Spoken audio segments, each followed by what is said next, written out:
in the arguments that they hear. And I thought that maybe after October 7th they would start to learn these arguments, but they don't. They don't even know that Israel was attacked in 1967. The most basic things like that. So I don't even know why they think they can defend Israel. If they just defend Israel based on the facts that they know, Israel's in the wrong, you know? So maybe we can talk about that another time. And I spoke to Chaviv Retzik Gur about it one time, and I really wanted to do it. And of course, I got interested in other things. But I really do think this is necessary for Hebrew schools, for all kinds of stuff. Yeah, I think short form content is the most underutilized distribution in the Jewish world writ large. We're like great on books, but then our kids don't read them, and we're great on like the 3-hour documentary, and then no one watches them. Right. Well, this money is being spent on content that's just dying on the vine because we're not actually putting it in the format that's consumed by most people.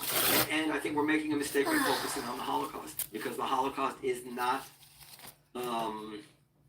the key information that's needed for Jewish people today. I don't think. I mean, obviously they need to know it happened, but the details of the Holocaust are not what's necessary to make the arguments that need to be made. And as a matter of fact, they become counterproductive, because people are like, oh, just because you have the Holocaust, you think you're entitled to kick all the Arabs off the land. And they're like, oh, yeah, I didn't realize we kicked all the Arabs off the land. They need to know what happened there. I don't think we kicked all the Arabs off. No, I'm saying I don't think we did either, but they don't even know that. They're told that. Yeah. And they accept it. And they actually do think it can be offset against the Holocaust. There's a couple issues. Holocaust education is certainly not a silver bullet, but I do think it's necessary but not sufficient when it comes to like educating Jewish kids about the dangers of anti-Semitism, but also just like Jewish history. But we typically focus Holocaust education too much on the people who were killed, which is obviously an important part of the story. And not enough on the story of survival and the people who survived and like what it means to triumph as a minority and actually survive. But I think it's an incredibly important thing to remember, and also as like a reality check. Like if you think about people in my generation, or even like a half generation older than me, most of us did not grow up feeling anti-Semitism in the US. And so things like Tree of Life, things like October 7th, I mean, even the term October 8th Jew, like that exists because people were fundamentally surprised by anti-Semitism when none of us should have been.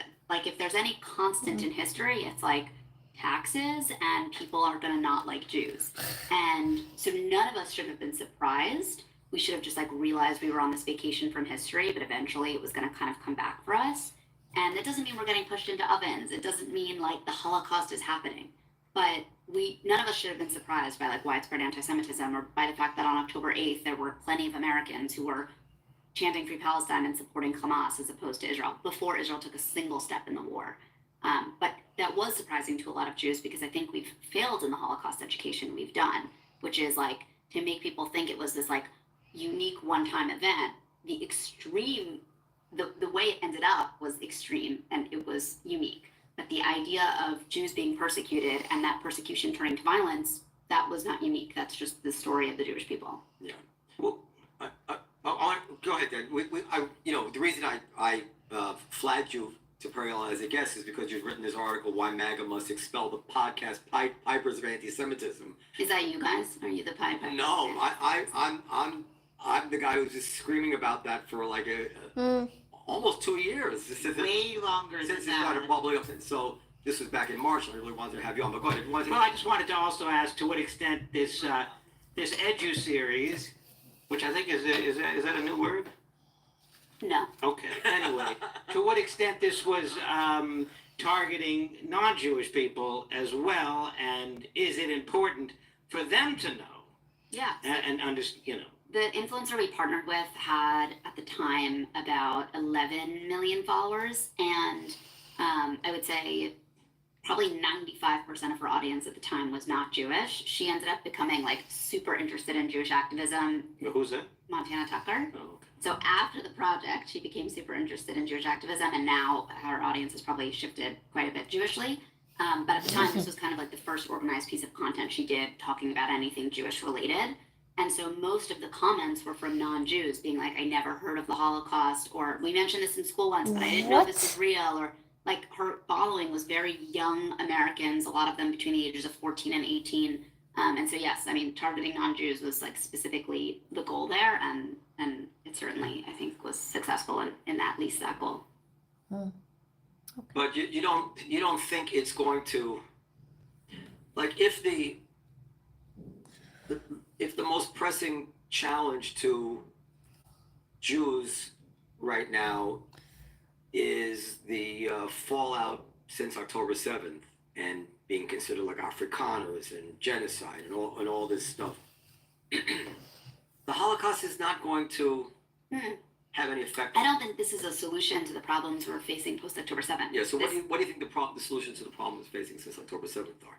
I don't know. Or If that's why I'm here. I got nothing. Okay. I think, like, in all seriousness, one of the issues we're so fucked is that we look at the October 7th thing as if, like, that's the beginning of our problem. That's not the beginning of our problem. That's the culmination of our problem. So what I mean by that is, if for 30 years, academia, K-12 education, and then the entire ecosystem of social media is telling you that Jews are apartheid creating, genocidal, evil people that like cause harm and destruction everywhere they go and are responsible for the oppression of brown people in the Middle East, the natural result of that is uprising against them, hurting them, doing whatever you can to stop whatever they're doing because what they're doing is so bad. And if my feed was only pictures of Gazan children with their arms blown off and no context of October 7th, the war, mitigating steps Israel's taking, there'd also be a Free Palestine activist. Right. So why is there not a TikTok series now? And it's actually, the issue is very well suited for it, making the clear case why this is not genocide. Genocide has a very specific definition. The historical examples of genocide are so obviously different. Just by naming them, it makes a pretty clear case. Like, for instance, did you know that the Hutus killed, what is it, almost 1 million Tutsis in 100 days with their bare hands and machetes, while their leaders were exhorting them on the radio daily to go out and just slaughter anybody they could find? That's what a genocide looks like, right? Every time I tell that to somebody, like, oh wow, like that, well, that's clearly not what's And going that on happened in basically Gaza. And then there's the yesterday. legal definition, destroying people, all this 96 stuff. or something. These are tailor-made for like 60-second, or that's an exaggeration, 180-second little. But our people control Hollywood, but we're not doing it. Well, there's a couple of things. First of all, let's say our people do control Hollywood, Yeah. which I don't agree with. No, I'm you know, Let's say they you're like my wife. She takes everything I say literally. I just, want to be on the record here.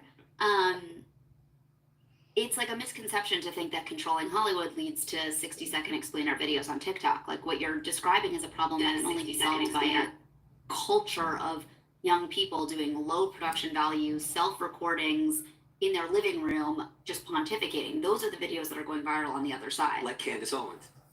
Candace Owens is high production value. I'm talking about like a random 14-year-old who's discovered Israel-Palestine and decides they want to create content and are sitting Do we want a 14-year-old or somebody with perhaps a little more gravitas? There are people on YouTube, by the way, doing this sort of thing. Why, do you think anybody on the other side has gravitas? I mean, the garbage that is being put out there is with, Well, I'd rather fight.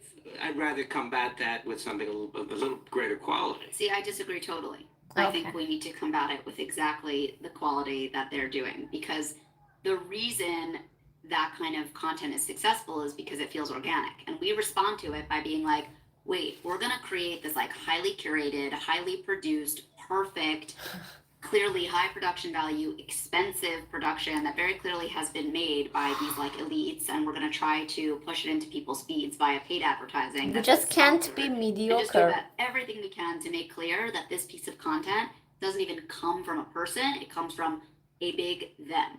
Whereas they're creating content that's like random people eating a sandwich, commenting at the same time. Or I don't know if you guys know the whole concept of like distraction videos on TikTok, but like on one side of the screen, there's something just like lulling for your eyes, like cars zooming back and forth, or Candy Crush game being played, or balloons being popped or something distracting that just like keeps your eyes focused. And then on the other side of the screen, there's somebody saying something, explaining something, actually like providing some kind of content.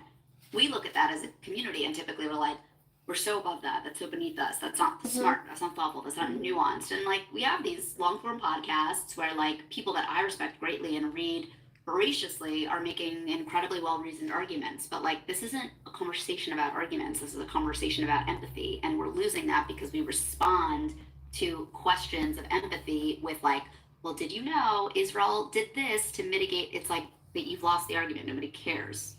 But there are people on TikTok, I'd imagine, doing this kind of thing, arguing the other side, arguing the pro-Israel side. We have fewer than you would think. I mean, is it simply a matter of numbers? You know, I mean, the Arab Muslim world is a billion people or whatever, and Jews are 15 million people, and you know, right there, how big a role does that play? You know. So we're definitely outnumbered, like by a lot. I can't even do that math in my head. But there's a larger problem, which is there's an Israeli firm whose name is escaping me, who I would say like in December-ish of 2023, assessed the number of inauthentic actors that were part of the conversation surrounding Israel-Palestine on all the major platforms. And it was something like 35%. 35% of the conversations that people would see on Israel-Palestine were just done by bots. And so what happens is, yes, we're outnumbered, but then on top of it, whether it's the Qataris or any of their allies, there are hundreds of millions of dollars being put into content, being pumped into artificial actors, either with something that's called an avatar, which is like a more sophisticated bot, or a bot. And then that trains the algorithm to encourage people that this is actually the more popular point of view. And so both that individual content that they're pushing gets seen by more people, and the overall idea that this is the winning side and the winning narrative gets pushed to more people.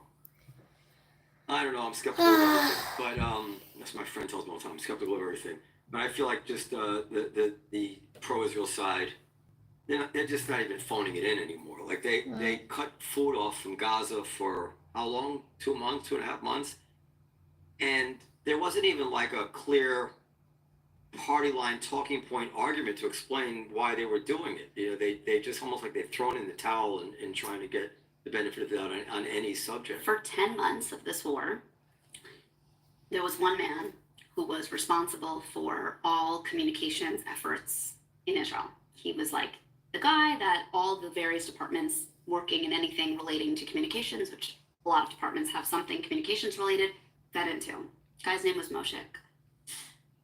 Guess what language Moshik doesn't speak one word of? English. Not a word. Like, hi, hello, how are you? And every Israeli speaks English. That's what's really nice guy, and by all accounts, smart, talented, capable. Do you speak Hebrew?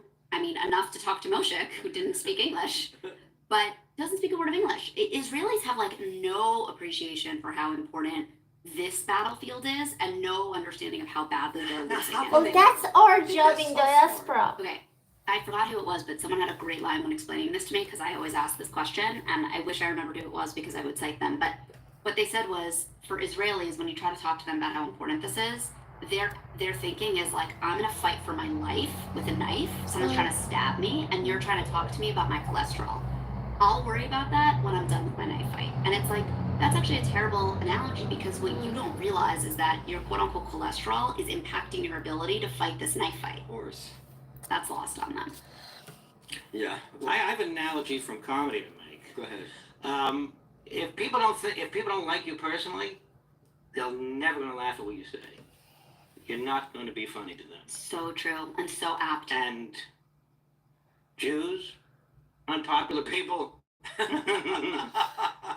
you know, even the best argument, you know, is going to fall on deaf ears, at least to some segment of the population. I don't think it's because we're unpopular people. Some of the biggest stars in the country are Jewish. Yeah. Some of the most important, beloved personalities in the country are Jewish. Yeah, that's true, but I do think that the fact that people hate Jews so much and the explosion of anti-Semitism after October 7th has very little to do with what the Israeli government is or is not doing in Gaza. Because by that logic, if you looked at what the Chinese government has done to the Tibetans, or I could give you a million other examples, that has not, it doesn't correlate to like how happy everybody is to just despise the Jews. Like, how is that helping to quote unquote free Palestine? It's not. And as you've pointed out, these people know nothing about the history. I mean, the things that they say oftentimes are just absolutely based in just Look, manufactured nonsense. everybody, every human is so vulnerable to the kind of heroin of excuses. And Absolutely. no, you don't know me. I mean, this thing about everybody being surprised by what happened after October 7th, that's probably another. I was not surprised at all. I was it at my son's birthday party like 3 years ago. Like I made some speech. I'm like, something bad is gonna happen to the Jews now. Happy birthday! No, it wasn't Passover, and because you weren't at my Passover, and it was just, and I saw it all clearly coming. I was related to the podcast that we're going to talk about. I really always saw it happen. So yes, it's very tempting to say, well, they hate us, and they do hate us, or there's some hate, but that cannot be an excuse for not observing and having tough love with oneself and noting that we are doing a terrible job of making the arguments. And until I can say, I hear people every day making these very, very good logical arguments for Israel, and yet they're not being accepted. They must hate the Jews. But if I don't hear the arguments, I say, well, these people are seeing these horrible scenes of children and people dying, innocent people, and we're not giving them any context that they can say, this was a tough one because I heard the arguments on Israel's side, and I don't really know what they should do. I'm torn here. They're not made to feel torn. So they collapse, and I'm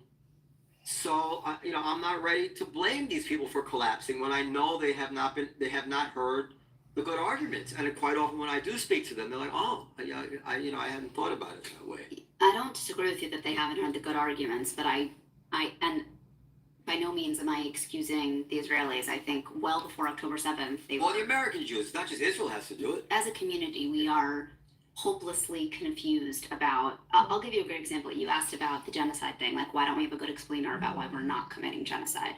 Respectfully, that's like the worst PR tactic in the book. If someone's like, you're committing genocide, and you're not, you don't go like, here are the reasons I'm not committing genocide, because actually what the only thing you're doing there is successfully putting the word genocide and the word Jews in the same sentence. I understand that argument, but there may be a time when you just have to.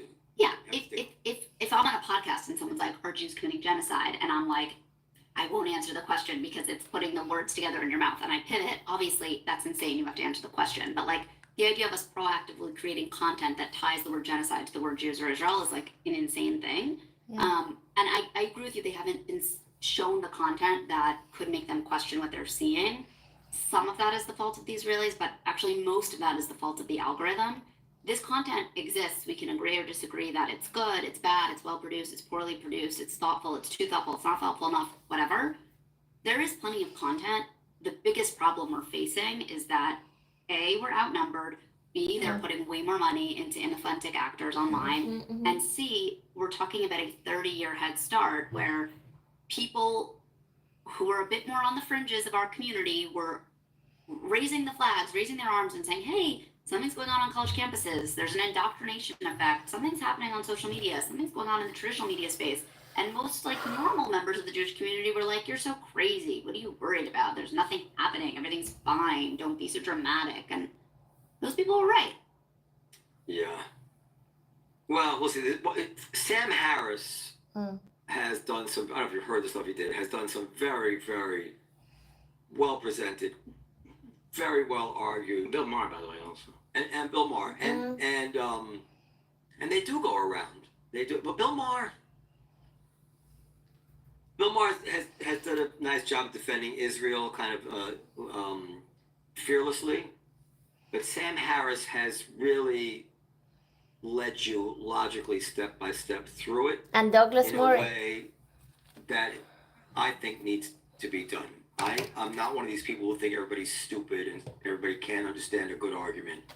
I listened to Sam Harris with my 11-year-old son, and he was like taking it in very clearly, and he understood exactly the logic of what was being presented to him, you know. And anyway, so but this ties in because the hip podcasters, Rogan, Ian Carroll, you can Theo Vaughn, who is now with buddy with Jake Shields and all this stuff. This is the united front of hipness on the pro-Palestinian side, on the Israel's committing genocide stuff. So what's your take on that? You wrote an article about it in March. There's been some changes since Douglas Murray went on the show, so give us an up-to-date snapshot of where you're at with all this stuff. Much more concerned than I was in March. So God. I think if there are changes, they've only been for the worse. So I think there's a couple of things happening here.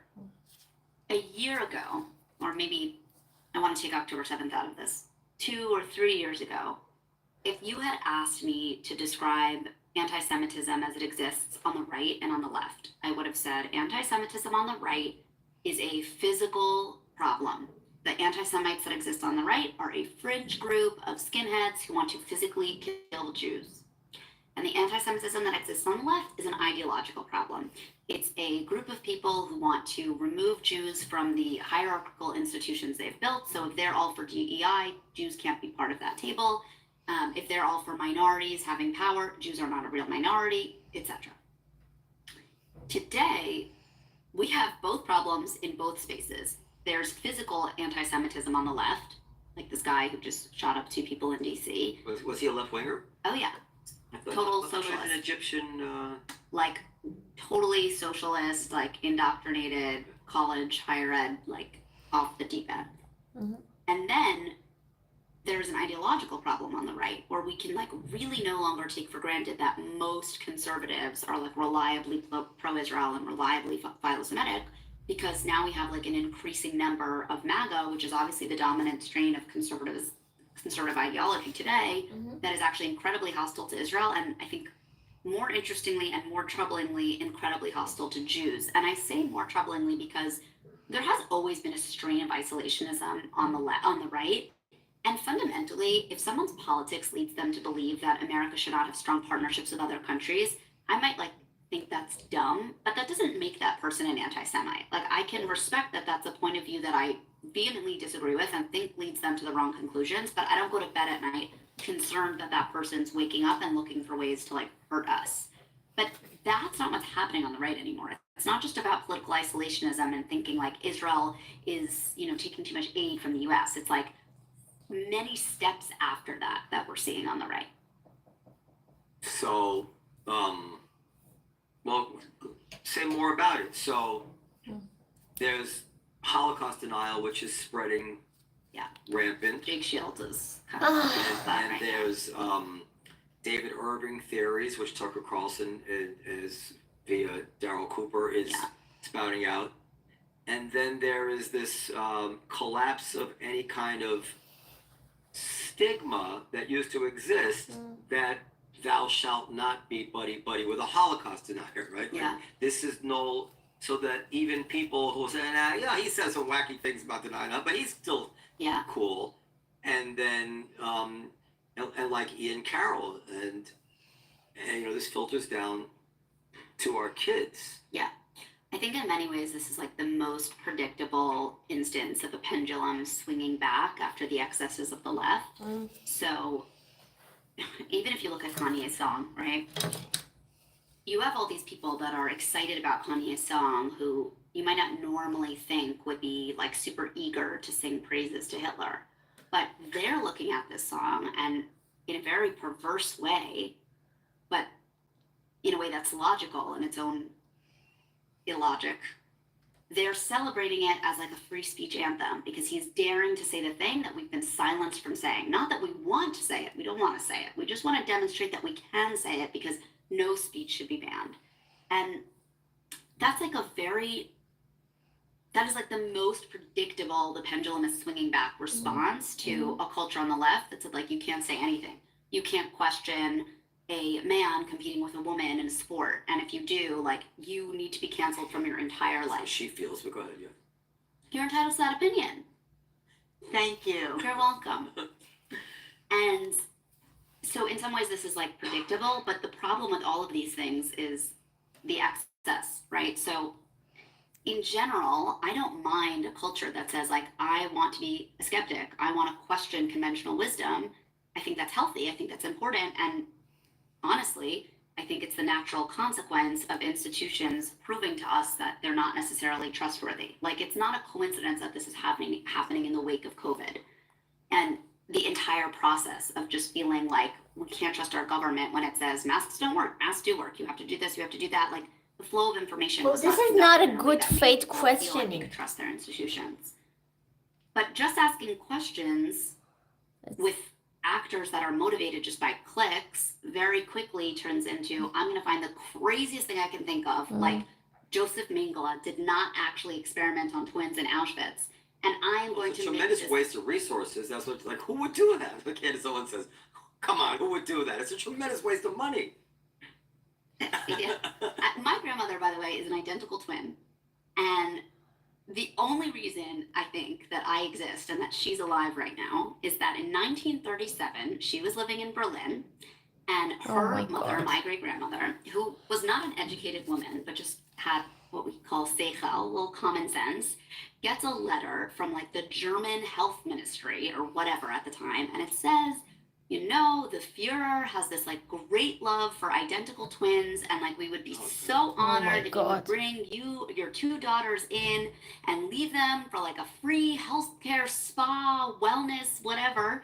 And like, Timeshare? yeah, exactly. We'll take care of everything. And she turned to her husband, who at the time like really wasn't rushing to leave Germany, was very much on the boat of like What year was this, do you know? 37. 37. And they were living in Berlin, and she was like, we have to leave immediately. And Oh they my got God. out literally in the nick of time, and no identical twins survived. Like, none. And this was like, when Candace Owens talks about this, I'm just like, you can pick a lot of conspiracy theories. Like, you want to have a conversation about whether we landed on the moon? I am here for that. I am a moon landing skeptic. Oh, come I on. will tell you. No, please don't. I am a skeptic. But Oh, God. Mengele's twin experiment, There's like, a problem that the people on my side are just as crazy as the people on the other side. Say you're a moon landing Who skeptic. cares about that? I'm just- Oh Because my it's a God. because it's a methodology I'm issue. just asking. Oh, God. Well, how old is your grandmother, Bob? Next. She's 99. Not, is her twin Wow. still around? Are you Wow. a January 6th skeptic? Wait a second. Where did they go? They got out through Switzerland, and then they came to the U.S. in, Oh I my guess God. they arrived in 30 Today. on the Upper West Side. Wow. You want to What come street? visit her with me? Is she? Yes. She lives on the Upper West Side. I don't want to say her Why- street. Who knows who's listening to us? I grew up on 100th Street. What? And She's in that neck of the woods. What's her name? Jenny. Jenny. And what's her Yeah. twin's? Jeni. And what's her shush? And what's her sister's name? Molly. And is she on the Upper West Side? No, she lives in Toronto. Wow. Wow. That is an incredible Can story. you tell us more about the conspiracies that you believe besides the moon landing? Oh, I mean, we all agree COVID was cooked in a lab, right? Well, we all agree that it escaped from a lab. Yeah. So it was made in the lab. Well, that's not the same thing. Yeah. Okay. I think that we all are on firm ground in saying it's almost certainly that it escaped from the lab. Okay. Whether Please it go was back a to the product topic. of genetic technology Oh, to create a We're in novel dis- virus, that we don't know. We're in distinction without a difference. No, it's not a distinction without a difference. It's not. It's not. No. But Well, what about, do you, Go sorry, ahead. did you agree along with Mel Gibson, the great philosopher Mel Gibson, that there's a cure for cancer, they're just not letting us know about it? No, I don't believe that. and by the way, it could have been a gain of function research But Yeah.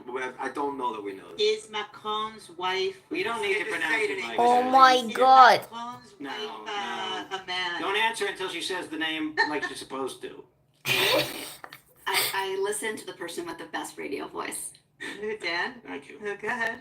Macron. Yeah, do you think Macron's the wife is a man? Macron. No, I don't. And I think that is, do you? Wait, do you? No, we don't. But we had a guest on We had somebody in to from disprove it. Snopes, and she said, "Well, I'm going to disprove it," and she didn't have that much documentation. In her defense, there doesn't seem to be a whole lot out there in terms of documentation. There's not a lot of photos of her as a young woman. There's one or You know two. what I will say? I happen to not believe that she's a man, but Who gives a it fuck? really doesn't matter. Like, let's say, Well, no one thinks it matters a Just good deal. doesn't change anything. leave the poor person alone. Well, it matters insofar as it gives Candace credibility if she is. No, a it man. doesn't. That's If what we she want. is a man, Candace will dine out on that for the rest of her life. Yeah, I think it matters. So what about No, it doesn't. Macron. and you don't think January 6th was an inside job? Oh my God. Define inside job. Well, that if without the catalyst of some government provocation or instigation, that it would have still happened. Do I think that his supporters were fired up by the things he said? Yes. I don't think it's possible to argue that. Do I think that he specifically said to them, please violently overtake the Capitol? No. No, do you think the FBI egged them on? Oh, no. Oh, okay. Yes. Do you? No, but these are the conspiracies Did that Jeffrey people, have- that wacky people who are moon landing skeptics. Well, the moon landing is the most of the conspiracies we've just named. The moon landing seems to me to be the most outlandish. Guys, we can't do anything in this country. How did Well, we land well, on your Oh, GPS doesn't works, give a fuck. Well, Oh well, my that's God. all. Israel Israel created that. And also not government. Okay. Oh, it was the government. It was the government that had a large role in GPS. Okay. Um, We'll just get back to something. So we're worried about MAGA. No, Jeffrey Epstein did not commit suicide. Oh no. Of course he committed No, he suicide. didn't. Cash Patel and Dan Bongino, who have been telling us for years that he didn't commit suicide, came out and had to say, No chance he committed suicide. Do you know why they probably had to say that? Because they probably found out which government sources killed him in order to protect some other thing. There's no chance I he just committed wanted- suicide. Again, there's no chance I give a fuck about that. This is crazy talk. You can't believe things unless you have evidence. So Bill Barr looked into it. Now the current FBI looked into it. Okay, I'm gonna They say they skip. have video. Where is it? Yes, and what I've said, I actually think this is an important argument. There's no Hollywood movie where the blackmailer doesn't say, there's a scene, listen, and if anything should happen to me, I've given this envelope to my son and he knows to release it. Like, if you know that you're likely to be murdered because of the information you have, you do take some steps to protect yourself. Jeffrey Epstein was not an idiot, and he had been on suicide.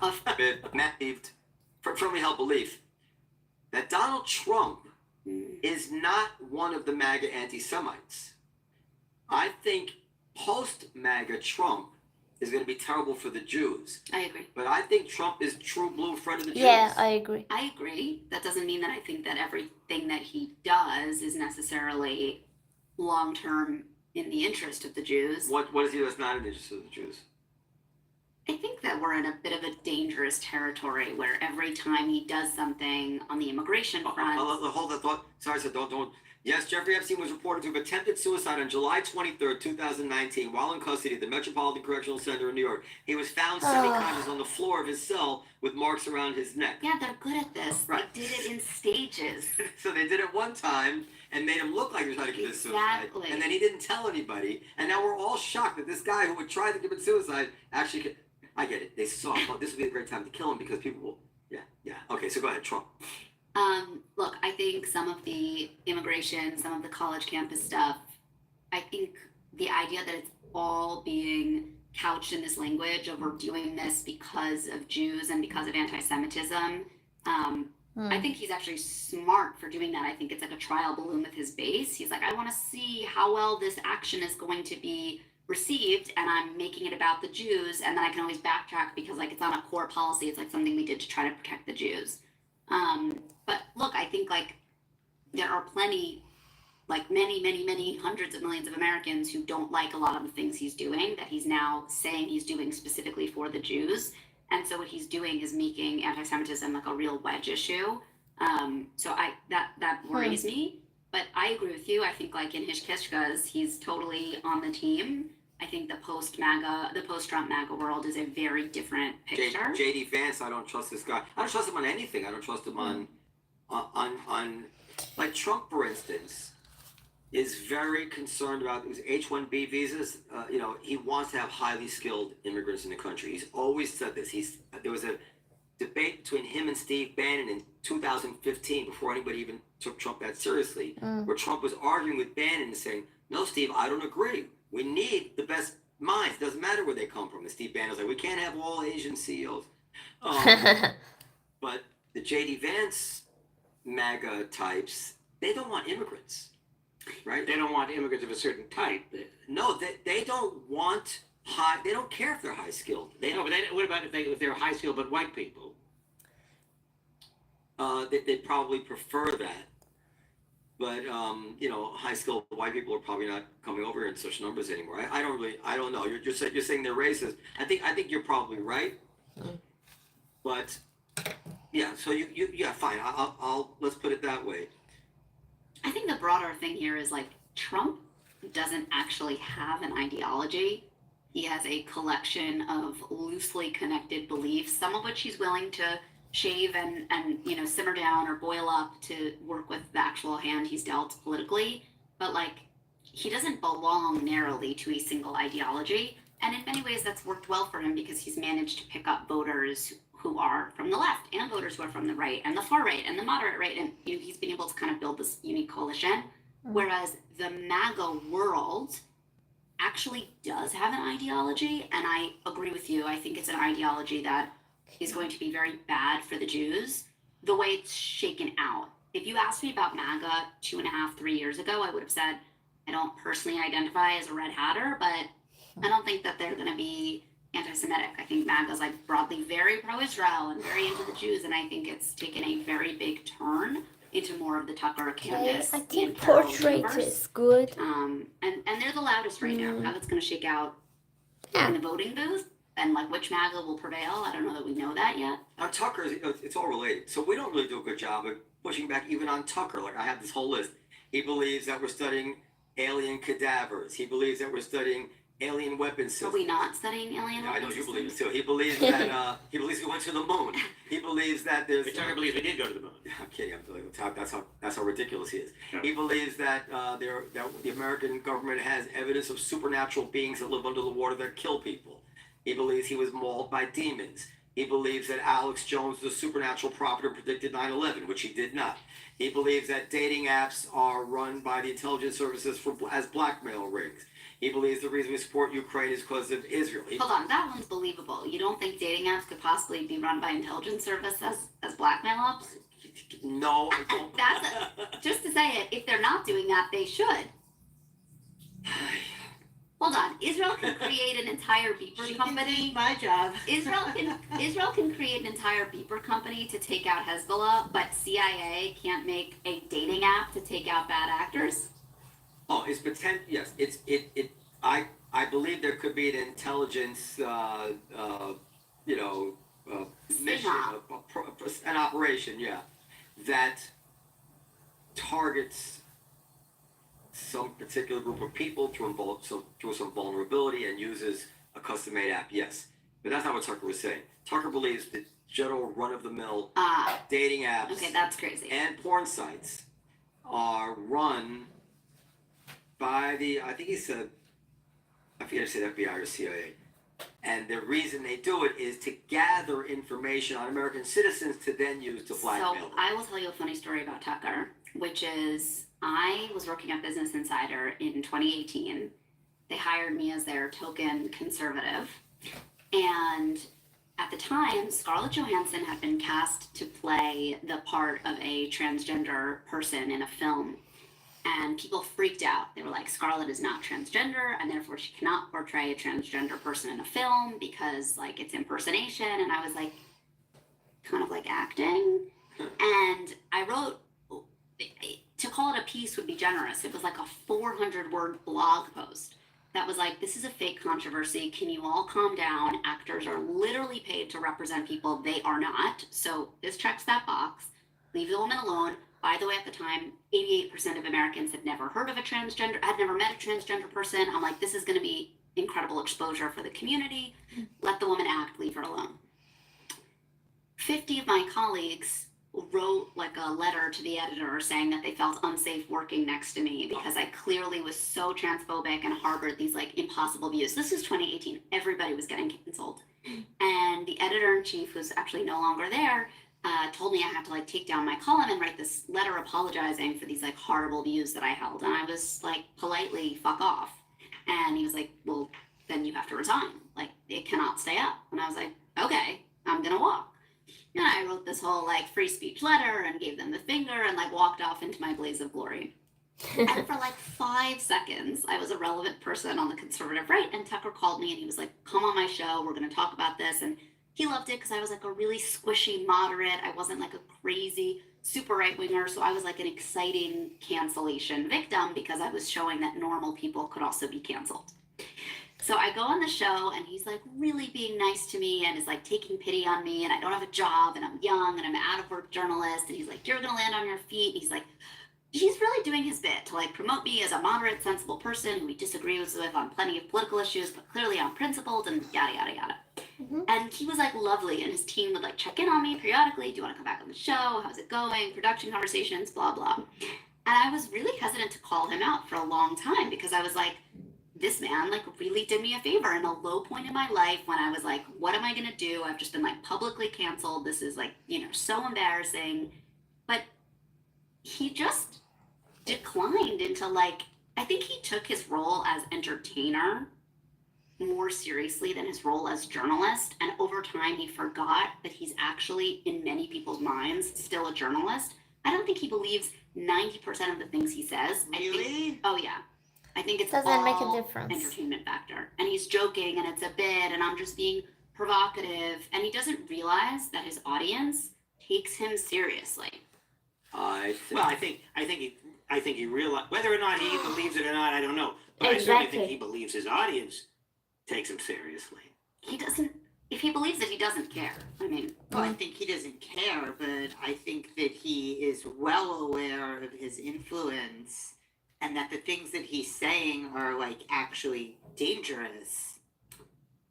I don't think he believes most of the things he says. I think he believes Doesn't make a every word of it. difference. Oh, you see, I really don't. I don't believe he's an Academy Award level actor, like Joaquin Phoenix. You know, play or deep character like that, doesn't break character. He's saying crazy things and he's saying them convincingly, and he doubles down on it. Yes, I was mauled by demons. Yes, I was. What do you want from me? I was. Okay. And I think it's mental illness. I mean, obviously it's mental illness if you believe you're mauled by demons. I always joke that if you go to the hospital and they say, well, why are you bleeding? You say, I'm mauled by demons. They don't let you go home, right? They're going to hold you for observation because obviously you're dangerous. That's not a joke. I mean, it's actually. Yeah. So he's obviously mentally ill. And I don't think he's obviously mentally ill, and I think it's a total cop-out when we talk about people who are dangerous to us by just saying they're mentally It ill. doesn't I'll make a tell you, difference. Connie, for example, who is mentally ill. may actually be mentally ill, has been obsessed with Hitler since the 80s. There are like transcripts and documents from court cases where he's been sued about different things, and things come out in discovery about how obsessed he's been with Hitler since the 80s. If my son tells me, Dad, demons came to me last night, I'm going to go into a panic that my son is mentally ill. Like, to me, it's. But she's saying Tucker is just doing that for theater. He can't be just doing it for theater. Doesn't Well, matter. I mean, is it a con? Like, he's one seat away from the president at the Republican National Convention. Is that because he's a comedian? Because he's like a performance artist? Is Joe Rogan a comedian? Yeah, Joe Rogan's a comedian. But he's also the most influential podcaster in the world. Right, but that's why I said performance artist. Of like, this is all like a deep irony, and everybody knows he's just like Andy Kaufman, like playing a part here. I don't think it's as black or white. I think he's a provocateur, and he likes to laugh and say things that are outrageous, and then just be like, "Well, I'm just asking questions," Yeah. and you know, my personal view is that he doesn't believe most of the things he says. Does Ian Carroll believe the things he says? Yeah, I think he does. Does Candace Owens believe it? Why does it matter if they believe it or not? They putting it out there and their audience believe it. That's what matters. And I don't want to out this person, so I'm going to Out them, out. use the gender neutral. This person has told me that Candace is so obsessed with the audience and perpetuating virality that she tests things. Like, she'll drop a crazy thought, one sentence, into a podcast. The podcast is about A, she'll talk about H, just one sentence. And then she tracks how many comments people have on that specific sentence, like a trial balloon. And if it's interesting to people, even if it's totally crazy, she'll create an episode just about that thing. And so what she's actually doing is like catering to the most radical elements of her audience at all times, and by extension, like further radicalizing the rest of them. Why does it have to be the most radical? Because it's always like a crazy topic trial balloon, and then she sees who gloms onto it. So let's think this through. So Dave Smith gets a lot of flack. He believes what he says. Right. He believes, Yeah. but he doesn't actually say crazy things. He really doesn't. I don't agree with a lot of what he says, but I don't think he's like out there. No, he's towing the Ron Paul line. Pat Buchanan, Ron Paul. Although he says things that are factually inaccurate and doesn't correct his record. I agree. I'm by no means defending what he says, but he's not out there saying I've been mauled by demons. Right, not crazy. But what I'm getting at is that I will like really pressure him. Did you hear what Tucker said today? How can you continue to associate with somebody saying these things? And what Dave Smith doesn't say to me is, no, he's just kidding. And what you busting my balls about this? So what does he say? He will talk around it, or he won't answer, or he'll say, I might not agree with Tucker about that, but it's a free country. Take him on his ideas. Don't criticize.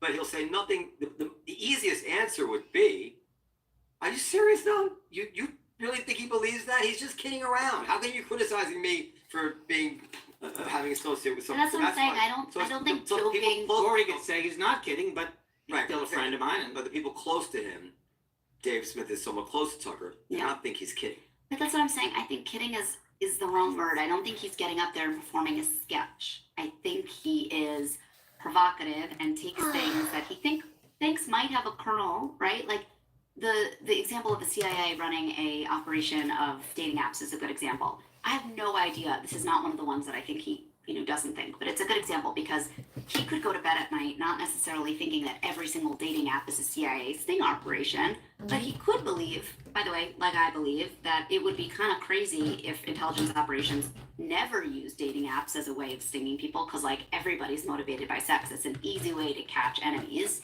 And if so, like how can I just ask questions in this like sort of conspiracy theory, which sort of has a kernel of truth by opening people's minds to think about this thing? That's more the style that I'm saying he has. It's like conspiracy theories at their core, the reason they're effective is because usually somewhere, it might be 7 layers down, there's some kernel of truth somewhere. Well, now they're trying to tell us that this trouble that Glenn Greenwald got in, this is his comeuppance for criticizing Israel. It's somehow, I guess, the Mossad or powerful Jews are involved in his dating app or whatever it is that he uses to He's married. prostitutes. I didn't find that accusation to be that outrageous. I'm not saying I share it. I'm just saying, like, It is outrageous. Well, No, it's it's not. really as outrageous as we didn't go to the moon. Yeah, right. That is. I mean, on the scale of outrageousness, Okay, I'm done with this podcast. Do we need to list out the things that our government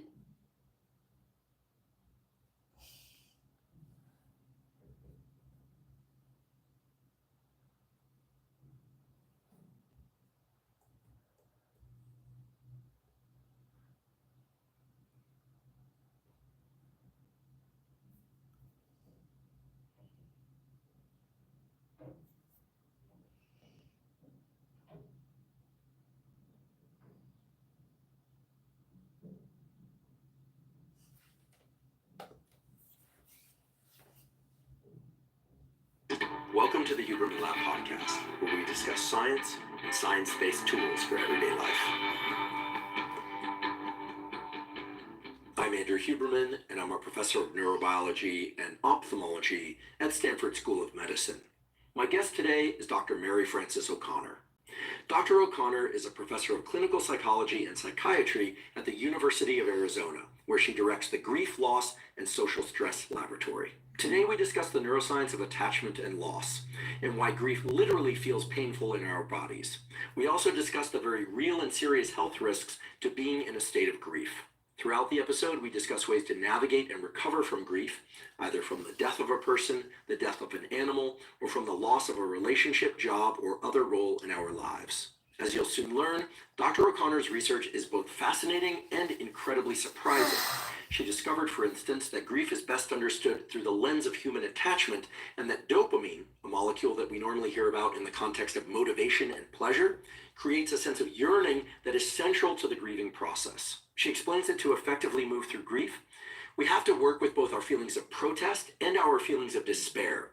Those two things, the feelings of protest that we refuse to let go, or our mind and body just don't want to let go, as well as the feelings of despair that we don't know what to do, that we feel like it's an endless sense of loss. Both of those feelings have to be acknowledged, and then we have to transmute those feelings into actions and feelings that maintain the memory of the person or role that we played in an active way, and yet move forward. By the end of today's conversation, you'll have a much deeper understanding of grief, something that everyone goes through at some point in their lives, not just as an emotion, but as a specific psychological and physiological process. The idea is not to intellectualize grief, but rather to better equip you to deal with it in more direct ways, so you can honor the loss more completely and be able to move forward having grown from the experience. Before we begin, I'd like to emphasize that this podcast is separate from my teaching and research roles at Stanford. It is, however, part of my desire and effort to bring zero cost to consumer information about science and science-related tools to the general public. In keeping with that theme, this episode does include sponsors. And now for my discussion with Dr. Mary Frances O'Connor. Dr. Mary Frances O'Connor, welcome. It's so lovely to be here. I'm a huge fan of your work. It's such important work. Everybody grieves at some point. Yeah. No one is immune from this process that we call grieving. And we get very mixed messages Yeah. from a young age all the way up to adulthood about how best to grieve, what grieving is. Yeah. And your work has really highlighted that this is a process that doesn't always play out the same way for everybody. But if we were to try and drill into some of the core elements of grief, Yeah. not to be overly reductionist, but just, if you could highlight for us what grief really is as a process, what some of the hallmarks of grief are, perhaps some things that everyone experiences that they shouldn't be shocked Yeah. at, and then we can weave into what your research has taught us about grief. Perfect. I think it's good to understand that grief is the natural response to loss. It is a natural physical, emotional, mental, just reaction to the death of someone very close to us. And I think it can be helpful for people in unwinding some of these myths to think about the idea that there's a difference between grief and grieving. So grief is that in that moment, I could say, Andrew, on a scale of 1 to 10, how much grief are you feeling right now? And you would be able to tell me right now during this wave of grief how you're doing. But grieving is the way that grief changes over time. As you were saying, it's the process part. So I think of it as sort of, you can imagine the stock market, right? Each day it's up, it's down, it's up, it's down. Some days it's really down, some days it's really up. But at the end of the year, you can still see that there's been a trajectory, right? For the year, the stock market might actually be up, even though you had some really terrible days. I think knowing that helps us to see that Okay. grief will never go away because it is a human emotion. Whenever we're aware, whenever we remember that our loved one is gone, we're going to have a wave of grief. And that's okay 25 years later. But it doesn't mean that there hasn't been a process of grieving. I think of grieving as a form of learning how to live with the loss of this person. So I'm trying to square two things that we've all heard. One is that time heals all wounds, and the other is that absence makes the heart grow fonder. Mm-hmm. Part of the reason I became a biologist is because of puzzles like this. Yes. You don't have to have a particularly high IQ to realize that the world is full of contradictions. Yes. So which one is it? I think it really helps us to hone in on the idea that you can't talk about grief without talking about love and bonding. Because unless you understand what you have, you don't really understand the impact of its loss, right?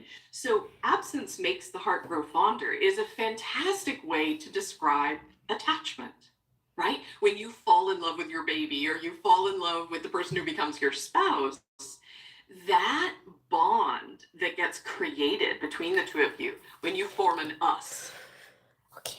it comes with this implicit belief. I will always be there for you. You will always be there for me. And time and distance will not change that. If you are gone, it just means I have to go find you. Mhm. And so now we have this unique and terrible circumstance of death, where when we have a living loved one, the correct response to absence is to think about them more, to put more energy into going to find them or making more noise so they come and find you. But in death, suddenly we have this circumstance that the brain is really going to struggle to wrap itself around, which is the idea that I'm not going to find you no matter how much effort I put in. Oh my God.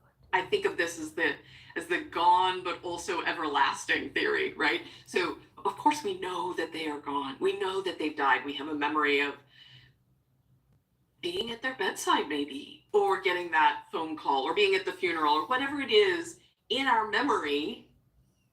We have it recorded. We know that they're gone. But the attachment neurobiology means there's also this implicit belief, but maybe they're out there. Right? And those two things, those two streams of information, they're gone, they're everlasting, can't both be true. And when we become aware, when we have that moment where we recognize those are in conflict, we have a wave of grief. Oh my God. I would like to take a quick break and acknowledge one of our sponsors, Wealthfront. Okay.